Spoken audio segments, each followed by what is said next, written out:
不知道你是否有和我一样的困扰？我还没学习如何阅读一本书的技巧前，每当得到一本好书，我就会带着满心期待的心情打开它。但是没过多久，我的眼皮开始感到沉重，紧接着这本书就从我的手上掉下来了。这本书是否会有完成它的一天？这日子我不好说。进入职场后，随着工作的需要，有很多不错的书总是会来到我面前。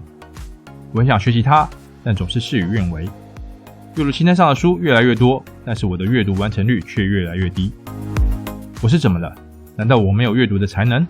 难道阅读只是少数人的天赋？真的是这样吗？我缺的到底是什么呢？直到学习了如何阅读一本书后，我才知道，原来阅读从来都不是一件靠天赋就能完成的事，而需要我在阅读中自我要求。要如何成为一个自我要求的读者呢？今天就让我们前进到如何阅读一本书的第5章，如何做一个自我要求的读者。欢迎来到 Twilight Say 文明说，这是个学习的频道，我将分享我所学习的觉得有用的东西给大家，希望可以带大家的生活更加多彩多姿。本章一开头就提到，即使设定了阅读的目标以及知道阅读的方法，但还是无法顺利完成阅读，这是为什么呢？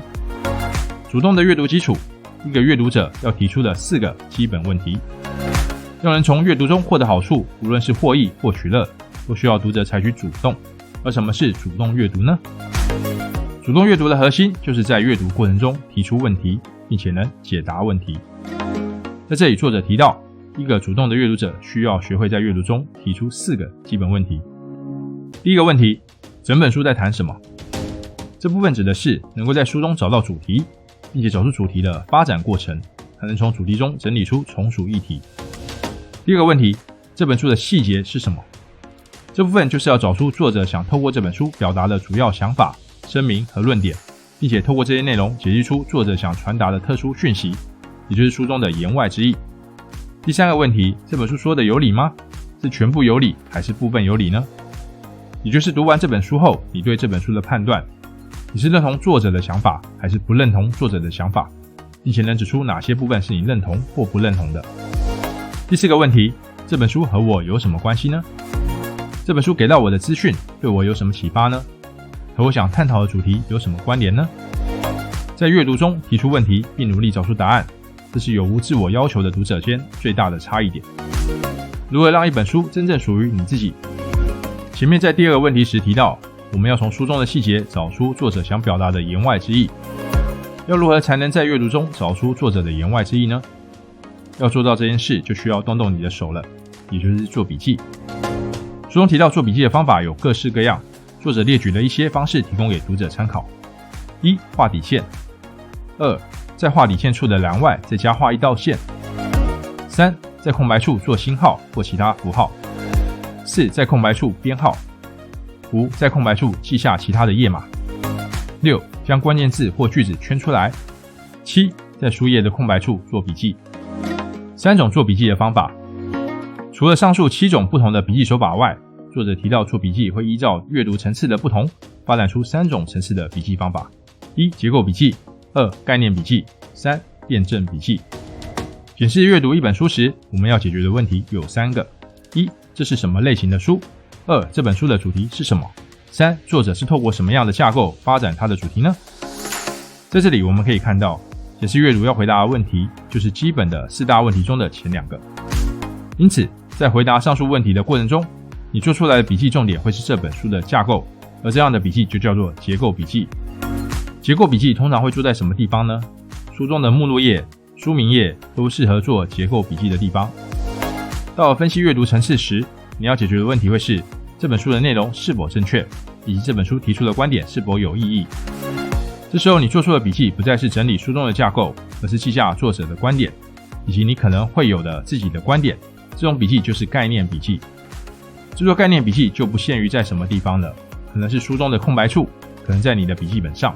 重点是你对作者的一个观点有所感触，你把它记下来，甚至记下你因着这观点发展出的你的观点或疑问。先前介绍的 HQ&A 笔记法就很适合做概念笔记。分析阅读之上就是主题阅读，也就是就同一个主题，你进行多本书籍的阅读。到了主题阅读的层次，你要回答的问题就是这本书提供的资讯和我要的主题有什么关系？到了这边，你所做的笔记就是辩证笔记，你会需要独立的一本笔记本，你担任的角色会是研讨会中的书记。在这场研讨会中，参与的是各书的作者，他们针对你准备的主题提出他们的观点，你需要在你的笔记中写下你想探讨的主题，并针对每个作者提出的观点依序记下他们的内容和对照页码。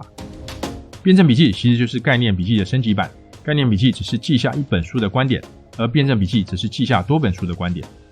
培养阅读的习惯和由许多规则中养成一个习惯。由于要成为一个自我要求的读者，你会需要学习许多新的技巧。你若是个初学者，这些技巧对你而言会有一定的难度。就像滑雪的初学者一样，我们看着场上有经验的滑雪者，感觉他们的动作行云流水，非常顺畅，甚至让我们有一种错觉，滑雪似乎不是那么难。但当我们正式上场时，你就会发现自己好像是个出生婴儿一样，就连基本要好好站着都变成了一件困难的事。不管是再怎么厉害的滑雪者，他们都会经历和你一样的初学时期，差别就在于他们是熟练的滑雪者，而你是初学的滑雪者。阅读这件事就和滑雪一样，我们要让阅读变得有效且流畅，就需要让我们的阅读技巧变得熟练。回到前面提到的问题，即使设定目标并且知道方法，我们还是无法顺利完成阅读，为什么呢？原因是我们还没有成为熟练的自我要求的读者。要如何才能成为熟练的自我要求的读者？你需要的是透过不断练习阅读的每个基本动作，无论是提出问题、解答问题和做笔记。透过不断练习，直到有一天习惯成自然。当你熟练到不需要分清楚每个动作就能顺利完成阅读时，你就成为了熟练的自我要求的读者，也就是书中作者提到的阅读的艺术家。看到这边，恭喜你已经知道要如何成为一个自我要求的读者了。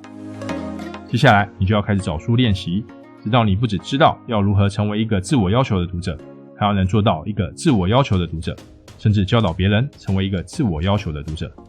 以上是今天的分享，谢谢大家的观看，欢迎按赞、订阅、分享及打开小铃铛。